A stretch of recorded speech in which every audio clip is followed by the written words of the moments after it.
로마서 강해를 통해서 늘 말씀드리지만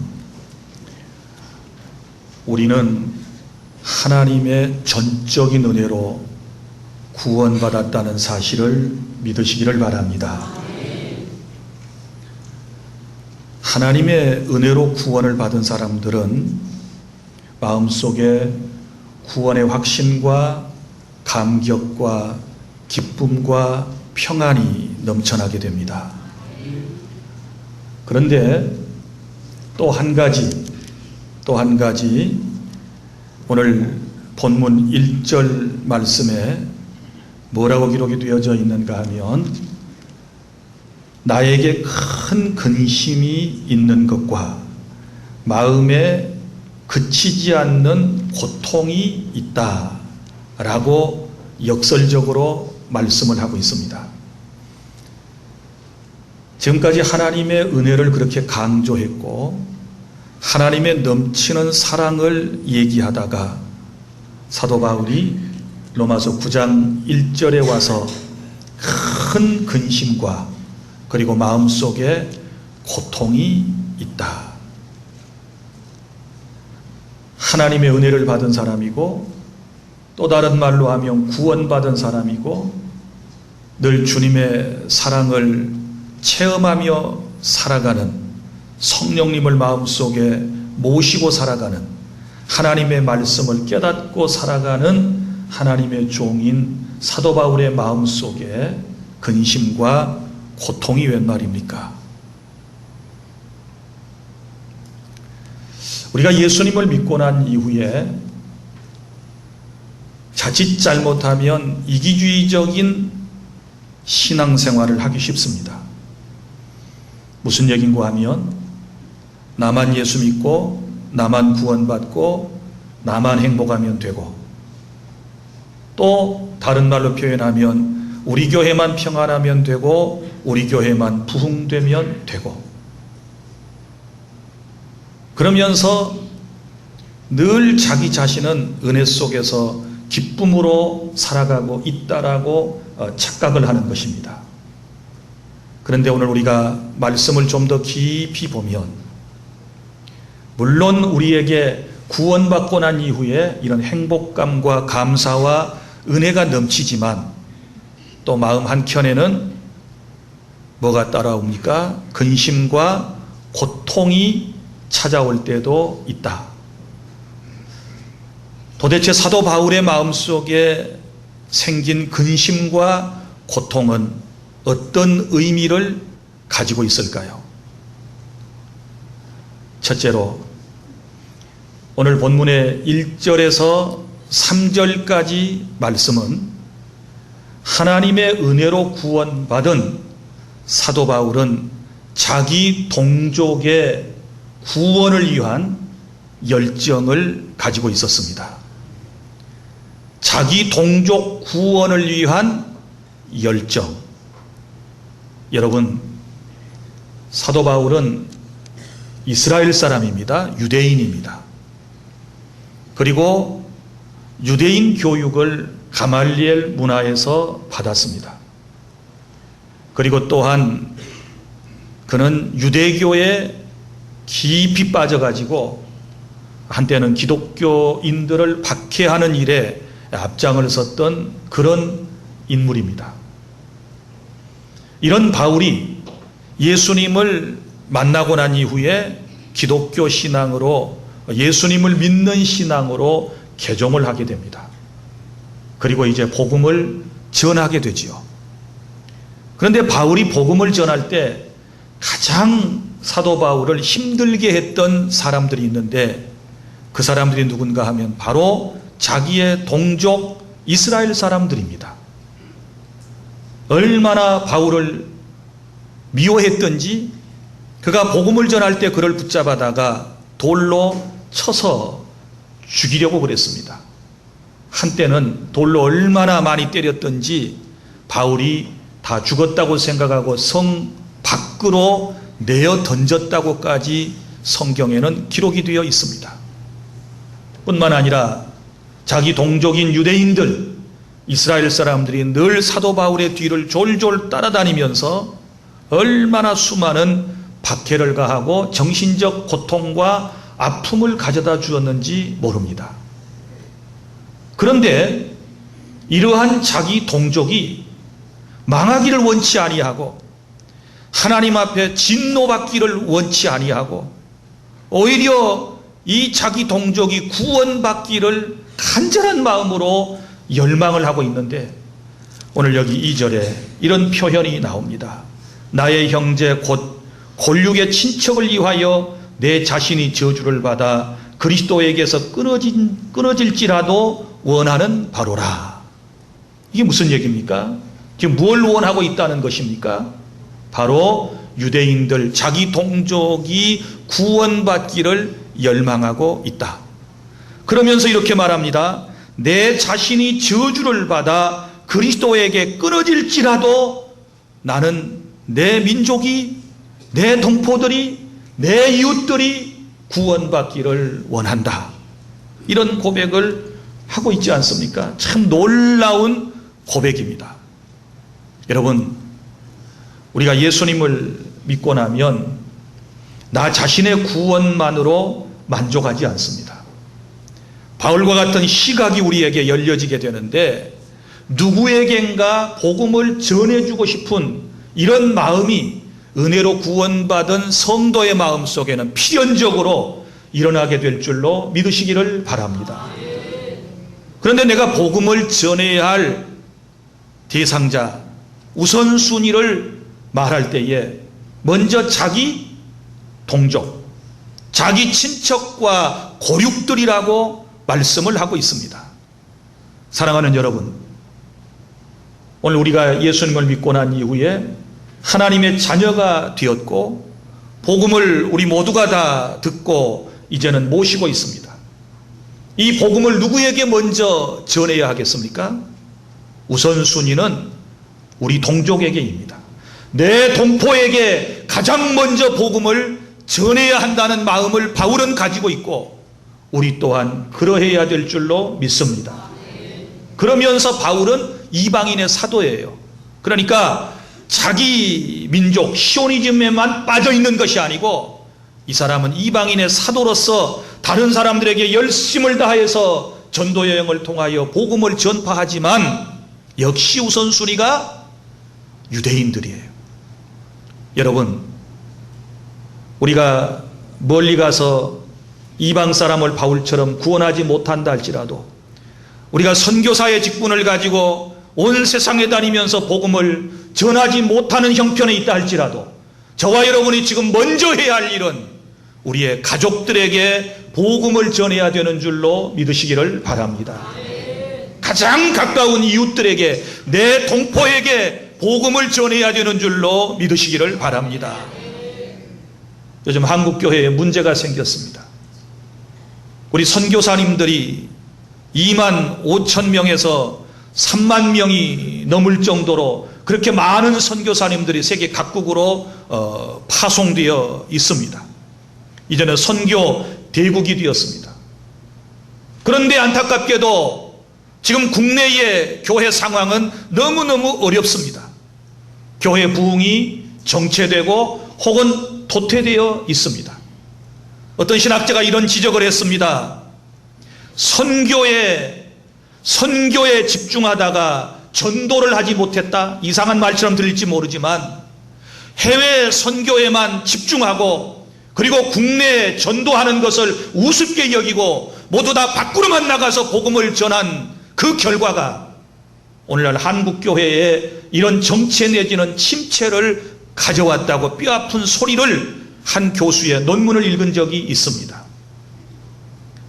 사랑하는 여러분, 전도나 선교 다 똑같은 것입니다. 다 예수님의 복음을 전하는 것입니다. 굳이 구분을 한다면 전도는 국내용이고 선교는 해외용으로 우리가 이해를 하기는 합니다만은 여러분, 이 세상에 살아가는 모든 사람들이 다 복음을 함께 듣고 구원받는 역사가 일어나야 된다라고 하는 사실을 믿으시기를 바랍니다. 우선순위는 내 나라 내 동포입니다. 그래서 모교회가, 우리 한국교회가 더 건강하게 세워지게 되었을 때에 저 예루살렘 교회처럼 선교사를 파송할 수 있는 것이고, 그래서 그 파송된 선교사들이 안디옥 교회와 같은 교회를 세우고 또 안디옥 교회에서 또 다른 곳에 선교사를 파송하는 이런 재생산의 역사가 일어나게 되는 줄로 믿으시기를 바랍니다. 오늘 이 말씀을 듣고 우리가 먼저 가서 해야 할 일은 여러분 가장 가까운 우리 이웃들에게 복음을 전해 주시기를 바랍니다. 내가 예수 믿는 것을 힘들게 하는, 내가 예수 믿을 때에 비아냥거렸던, 내가 예수 믿는 일에 반대했던 그런 이웃들, 그런 친구들, 그런 친척들을 찾아서 그런 직장의 동료들에게 가서 복음을 전할 수 있는 그런 열망이 우리 안에 있어야 할 것입니다. 바울의 열망을 보십시오. 자기 동족 유대인이 구원받는 일이라면, 자기가 저주를 받아서 그리스도에게 끊어지는 일이 있더라도 그런 자기 동족이 구원받기를 그렇게 간절한 마음으로 갈망하고 원했다는 사실 앞에서 우리는 많은 것을 깨달아야 될 줄로 믿으시기를 바랍니다. 우리 교회가 집중해야 할 일이 무엇입니까? 그것은 바로 불신 영혼에게 전도하는 것입니다. 우리가 이 시간 이후에 정말 열과 성을 다해서 감당할 일이 무엇입니까? 우리의 가족들을 그리스도에게로 인도하는 일이라는 사실을 믿으시기를 바랍니다. 하나님의 은혜로 구원받은 사도 바울은 이 복음을 자기 동족들에게, 그리고 저 이방인들에게 그렇게도 열성적으로 전하기를 원하는 그런 마음을 가졌는데, 오늘 우리에게도 하나님께서 이런 마음을 주시기를 바랍니다. 둘째로, 그런데 안타깝게도 본문의 4절 5절에 이 복음을 꼭 받아야 할, 꼭 예수님을 믿어야 할 이 유대인들이 안타깝게도 복음을 잘 받아들이지를 못했다라고 하는 말씀이 나옵니다. 자, 그러면 보세요. 그들이 누구라고 말씀을 합니까? 4절에 그들은 이스라엘 사람이라. 구원받아야 할, 지금 바울이 그렇게도 마음 아파하면서 기도하고 있는 사람들이 누구인가 하면 그들은 곧 이스라엘 사람이라. 이 이스라엘 사람들에게는요, 하나님께서 남다른 은혜를 베풀어 주셨어요. 다른 민족에게 허락하시지 않았던 특전들을 하나님께서 이스라엘 백성들에게 내려주셨어요. 여기 그것을 열거하고 있지 않습니까? 자, 그들에게는 양자됨, 양자는 하나님의 자녀. 이 관계는 놀라운 관계입니다. 아버지와 아들 관계처럼 그렇게 하나님께서 대해 주셨다. 이건 놀라운 특권입니다. 그 다음에 영광과 하나님의 영광의 임재하심이 항상 이스라엘 공동체 안에 있었습니다. 그들은 또 하나님의 영광의 임재하심을 체험하며 살아왔던 민족입니다. 그리고 또 보세요. 언약들과 하나님께서 시내산 언약, 여기저기에서 많은 언약들을 하나님께서 이스라엘 공동체와 맺어주셨습니다. 저 일찍이 아브라함에게서부터 맺었던 그 언약이 이스라엘 사람들에게 계속되고 있다. 그 다음에 율법을 누가 받았습니까? 율법을 받은 사람들은 바로 이스라엘 사람들. 모세가 저 시내산에서 하나님의 말씀을 받지 않았습니까? 그리고 예배와 이스라엘 사람들은 늘 하나님 앞에 제사를 통하여 예배를 드릴 수가 있었습니다. 그리고 또 나오지요. 약속들이 있고 여러 가지 약속들이 있습니다. 신명기에 나오는 여러 가지 약속이 있습니다. 성경 곳곳에 여러 가지 약속이 있습니다. 그런데 그 수많은 약속 가운데 가장 고귀하고 가장 중요한 약속은 다른 것이 아니라 바로 이스라엘 저 공동체, 저 유대인들의 혈통을 통하여 메시아 예수 그리스도가 탄생하게 될 것이라고 하는 놀라운 언약 약속을 하나님께서 그들과 맺으셨습니다. 그래서 5절 조상들도 그들의 것이요, 이스라엘 모든 조상들, 그리고 또한 육신으로 하면 그리스도가 그들에게서 났으니, 누구에게서 났습니까? 유대인에게서 났다. 그래서 이는 구원이 유대인에게서 날미라 라고 말씀을 하고 있지 않습니까? 이런 놀라운 특전을 받은 민족이 바로 누구입니까? 이스라엘 공동체였습니다. 그런데 안타깝게도 이러한 공동체가 이런 특권을 받은 이스라엘 사람들이 예수님을 구주로 영접하지 아니하고 오히려 예수님이 이 땅에 구원자로 오셨을 때에 그 예수님을 십자가에 못 박아서 죽게 하는 이런 엄청난 죄악을 그들이 범하게 되었을 때 사도 바울은 마음속에 근심하고 마음속에 고통하며 그들이 회개하고 주님 앞에 돌아오는 것을 간절한 마음으로 지금 열망을 하고 있는 것 아니겠습니까? 사랑하는 여러분, 이런 모습들을 볼 때에 바울은 안타까워하고 있습니다. 오늘 우리 주변은 어떻습니까? 우리 주변에도 너무너무 안타까운 사람들이 있지요. 자, 어떤 사람들입니까? 믿음의 가정에서 탄생해서 자라면서 아직도 예수님을 믿지 않고 있는 사람들, 참 안타까운 사람들입니다. 더 쉬운 말로 하면 자기 어머니 아버지가 예수님을 믿고 거기에서 태어났는데 그 어머니 아버지가 믿는 예수님을 아직도 믿지 않고 살아가는 사람이 안타까운 사람입니다. 부모 형제 가운데 예수님을 믿는 사람이 많이 있는데 아직도 교회에 나오지 않는 사람들, 친구 가운데 그리고 동료 가운데 예수님을 믿는 사람들이 많이 있음에도 불구하고 또한 많은 전도자들을 통하여 지금까지 수많은 복음을 전해 들었음에도 불구하고 그리고 심지어 예수가 누구인지도 지적으로 알고 있으면서도 마음속에 예수님을 구주로 영접하지 못하고 아직도 주님 앞에 나오지 못하는 이런 사람들이 너무너무 안타까운 사람들이고 우리가 전도해야 할 대상자라고 하는 사실을 여러분 믿으시기를 바랍니다. 이런 분들은 속히 주님께로 돌아와야 하는 것이고 그리고 마음의 문을 활짝 열고 예수님을 생명의 구세주로 영접하여 구원의 반열에 들어서는 그런 은총을 받아야 될 줄로 믿으시기를 바랍니다. 그 다음에 세 번째는 6절부터 18절까지 말씀은 변함없는 하나님의 구원 계획입니다. 변함없는 하나님의 구원 계획. 무슨 얘기인고 하면 하나님께서 이스라엘 백성을 구원하시기로 예정하셨고 그들을 위한 계획을 세우셨습니다. 그런데 안타깝게도 이 사람들이 예수님을 구주로 영접하지 않게 되었어요. 그러면 하나님께서 구원 계획을 변경하셔가지고 유대인들은 예수님을 믿지 않고 오신 예수님을 십자가에 죽여버렸으니까 이제 이 유대인들은 제쳐놓고 이방인들만 구원하시려고 하는 이런 계획을 세우셨다는 말인가? 절대로 그렇지 않습니다. 6절에 뭐라고 설명을 하는가 하면 그러나 하나님의 말씀이 폐하여진 것 같지 않도다. 아멘.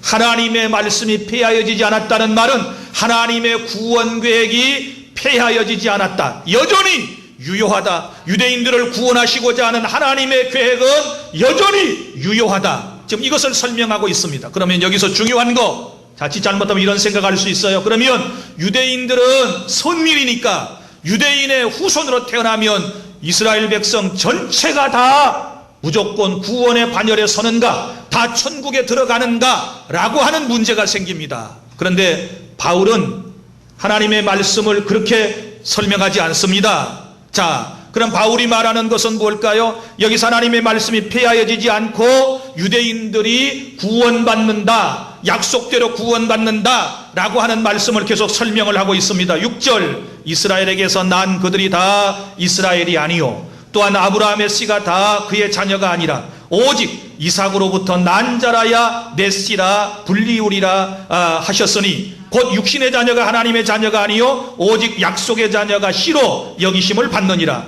약속의 말씀은 이것이니 명년이 때에 내가 이르리니 사라에게 아들이 있으리라 하심이라. 아멘.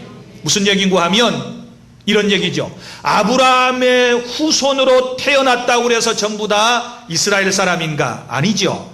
아브라함의 후손으로 태어났지만 이스라엘 사람이 아닌 사람이 있어요. 누구입니까? 아브라함이 하나님의 약속을 확실하게 믿지 못하고 한때 마음이 회의감이 들어가지고 후손을 빨리 보기 위해서 하나님이 분명히 내 후손을 통하여 하나님의 뜻을 이룬다고 말씀을 하셨고 후손에 대한 말씀을 주셨음에도 불구하고 그 약속을 믿지 못하고 자기의 아내인 사라의 몸종인 하가를 통하여 자식을 낳았지요. 그 자식의 이름이 누구입니까? 이스마엘입니다. 자, 이스마엘 분명히 아브라함의 혈통으로 태어났지만 이스마엘은 이스라엘 사람이 아니라고 말합니다. 그러면 누가 이스라엘 자손인가요? 누가 이스라엘 백성에 들어갈 수 있는가요? 그것은 바로 본부인 사라의 몸을 통해서 태어난 바로 이삭이라야 가능한 것입니다. 믿습니까? 이처럼 이스라엘 사람이라고 다 구원받는 것이 아니고 이스라엘 사람들 가운데서도 하나님의 약속의 말씀을 믿는, 그리고 하나님의 약속대로 이 땅에 오셔서 우리의 죄를 대신하여 십자가에 피를 쏟고 죽으신 그 예수를 개인적으로 믿는 이스라엘 백성이 구원을 받는다. 할렐루야. 이 약속, 이 구원 계획은 변함이 없다 그 말이에요. 그렇게 해서 하나님께서 이스라엘 백성을 구원해 주시는 줄로 믿으시기를 바랍니다. 그러니까 목사의 자녀로 태어났다고 해서 그가 예수를 믿지 않아도 구원받는다 이런 얘기 안 해요.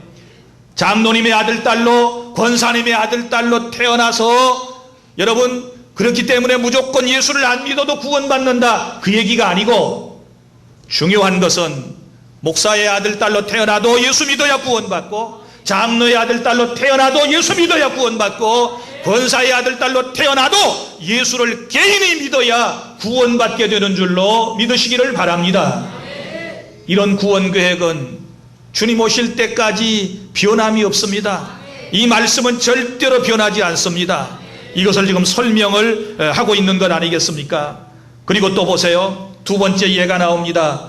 이제 10절 그뿐 아니라 또한 리브가가 우리 조상 이삭 한 사람으로 말미암아 임신하였는데 그 자식들이 아직 나지도 아니하고 무슨 선이나 악을 행하지도 아니한 때 택하심을 따라 되는 하나님의 뜻이 행위로 말미암지 않고 오직 부르시는 이로 말미암아 서게 하려 하사 리브가에게 이르시되 큰 자가 어린 자를 섬기리라 하셨나니 기록된 바 내가 야곱은 사랑하고 에서는 미워하였다 하심과 같으니라.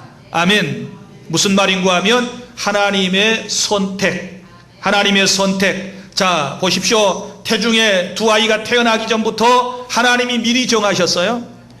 쌍둥이가 지금 뱃속에 있는데 이 아이들이 태어나기 전부터 하나님이 미리 정하셨어요. 야곱과 에서와 야곱은 쌍둥이입니다. 에서가 형님이고 동생이 야곱입니다. 그런데 하나님께서는 누구를 선택하셨습니까? 동생 야곱을 선택하셨다.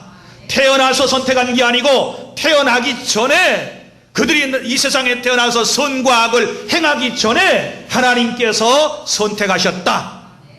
이걸 지금 강조를 하고 있는 것입니다. 그래서 하나님의 구원 계획은 하나님의 선택하심의 기초가 되는데, 그럼 하나님께서 사람을 선택하시는 것은 도대체 어떤 의미가 있을까요? 그것은 바로 인간의 구원이라고 하는 것은 하나님의 절대적인 주권에 의해서 하나님의 그 기쁘신 뜻대로 하나님이 정하신 대로 모든 구원의 역사가 시작되고 비롯되고 완성된다라고 하는 것을 우리에게 말씀하고 있음을 믿으시기를 바랍니다. 자, 그래서 여기 보면 이제 원망불평할 수가 없어요. 14절 그런즉 우리가 무슨 말하리요? 하나님께서 불의가 있느냐? 그럴 수 없느니라. 누구는 선택하고 누구는 선택하지 않은 것에 대하여 이게 하나님이 불의하신 일이냐? 절대로 그렇지 않다는 것입니다. 자, 이 설명을 또 합니다. 모세에게 이르시되 내가 긍휼히 여길 자를 긍휼히 여기고 불쌍히 여길 자를 불쌍히 여기라 하셨으니 그런즉 원하는 자로 말미암음도 아니요 다른 박질하는 자로 말미암음도 아니요 오직 긍휼히 여기시는 하나님으로 말미암음이니라. 아멘. 자, 무슨 얘기인가 하면 우리의 구원이 자 누구를 통하여? 하나님으로부터 하나님으로 말미암아 하나님으로 완성되는 것을 설명을 하고 있는데, 자 여기 보면 16절에 원하는 자로 말미암도 아니에요. 자기가 원한다고 되는 것도 아니에요. 다른 박질하는 자로 자기가 구원을 성취하기 위하여 무엇을 노력하고 무엇을 이루어서 그 사람이 구원받는 것도 아니라 오직 긍휼히 여기시는 하나님으로 말미암느니라. 할렐루야. 그럼 우리의 인간의 선행이 배제돼요. 하나님으로 말미암아 구원이 이루어지게 된다라고 하는 사실을 지금 설명하고 있음을 믿으시기를 바랍니다. 이것을 하나님의 절대적인 주권, 하나님의 절대적인 은혜로의 구원이라고 말씀을 하고 있는 줄 믿으시기를 바랍니다. 그런데 우리가 다 하나님 앞에 모두 죄인이에요. 모두가 다 의로운 사람이 하나도 없었어요. 그런데 하나님께서 우리를 택하신 이유는 어디에 있느냐? 여기 계속 반복되는 말이 나옵니다. 15절에 내가 긍휼히 여길 자를 긍휼히 여기고, 16절에 하반절에 오직 긍휼히 여기시는 하나님으로 말미암아, 18절 긍휼히 여기시고자 하는 이런 말씀들이 나옵니다. 여기 긍휼히 여기다, 불쌍히 여기다, 하나님으로부터 말미암는다 라고 하는 것은 하나님의 뜻에 의하여, 믿습니까? 하나님께서 하시고자 하는 일을 이루기 위하여 하나님께서 우리를 선택해 주셨음을 믿으시기를 바랍니다. 그러므로 하나님께 택함을 받은 사람은 어떻게 알 수 있느냐? 여러 가지로 우리가 증명해낼 수 있겠지만 그 중에 가장 중요한 거, 하나님의 백성으로 태어나기 전부터, 그리고 태어나서 선악을 행하기 전부터 하나님의 백성으로 택함을 받은 사람은 사도행전 13장 48절 복음을 듣게 되었을 때 영생을 주시기로 작정된 자는 다 믿더라. 할렐루야. 예수님을 믿게 되는 줄로 믿으시기를 바랍니다. 이것이 바로 하나님의 구원 계획이에요.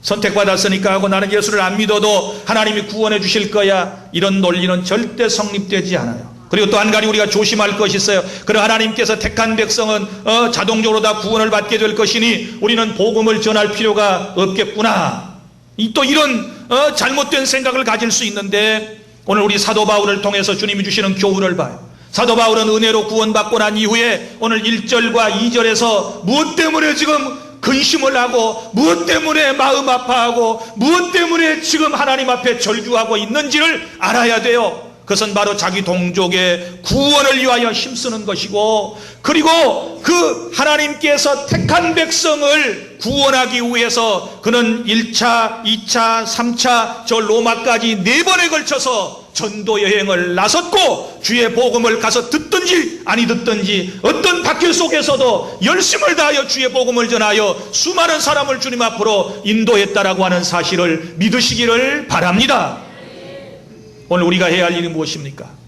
내가 주의 은혜로 구원받았으면 이 하나님의 놀라운 구원을 내 마음속에 확신하고, 그리고 늘 이 구원에 대한 감격을 가지고 하나님을 예배하고 신앙생활하고, 그리고 또한 복음에 대한 열정을 가지고 하나님께서 나를 통하여 택한 백성을 돌아오게 하실 그런 구원 계획을 세우셨다고 믿고서, 우리는 인간적으로 볼 때 누가 선택받았는지는 몰라요. 그래서 우리는 누구에게나 동시에 보편적으로 이 복음을 간절한 마음을 가지고 전해야 되는 줄로 믿으시기를 바랍니다. 여러분이 전하는 그 복음을 듣고 하나님 앞에 택함 받은 사람들은, 구원의 계획 속에 예정되어 있는 사람은 반드시 믿음으로 반응하고 주님 앞에 돌아오는 역사가 있게 될 줄로 믿으시기를 바랍니다. 물론 현재 안타까운 사람이 있을 수 있어요. 아직은 예수를 이제 배쳐가고 예수님을 믿지 아니하고 지금은 믿을 것처럼 아무런 기미가 보이지 않는 사람들이 있을 수 있어요. 그러나 그럼에도 불구하고 언젠가는 반드시 여러분의 그 열정적인 전도를 통해서, 뜨거운 가슴을 가진 그 복음을 통해서 반드시 하나님의 구원 계획 속에 참여되어 있는 사람들이 주님께로 돌아오는 역사가 있게 될 줄로 믿으시기를 바랍니다. 사랑하는 여러분, 이제 말씀을 정리합니다. 우리 모두가 다 하나님의 은혜로 거저 구원받은 사람입니다. 할렐루야. 이 구원에 대한 확신을 가지시기를 바랍니다. 구원에 대한 감격이 늘 마음속에 있어야 될 줄로 믿습니다. 이제 구원받은 내가 할 일은 바울처럼 내 동족을 사랑하는 마음을 가지고, 내 이웃들을 사랑하는 마음을 가지고, 내 친족을 사랑하는 마음을 가지고, 내 가족들을, 내 자식을, 내 부모를 사랑하는 마음을 가지고 우리는 복음을 전해야 될 줄로 믿으시기를 바랍니다. 바울이 가졌던 열정을 가져야 합니다. 정말 내 주변에 가장 가까운 사람들이 구원받을 수 있다면, 내가 그리스도에게 끊어져 버린다 할지라도, 주님에게로부터 멀어지는 한이 있더라도 내가 이 한 사람 구원받기를 원합니다라고 하는 이런 뜨거운 마음을 우리 모두가 가지고 복음 들고 나아가서 구원받은 성도답게 빛과 소금의 사명 잘 감당하며 여러분들을 통하여 하나님의 나라가 더 확장되어지는 놀라운 은혜가 넘쳐날 수 있기를 바랍니다. 기도하겠습니다.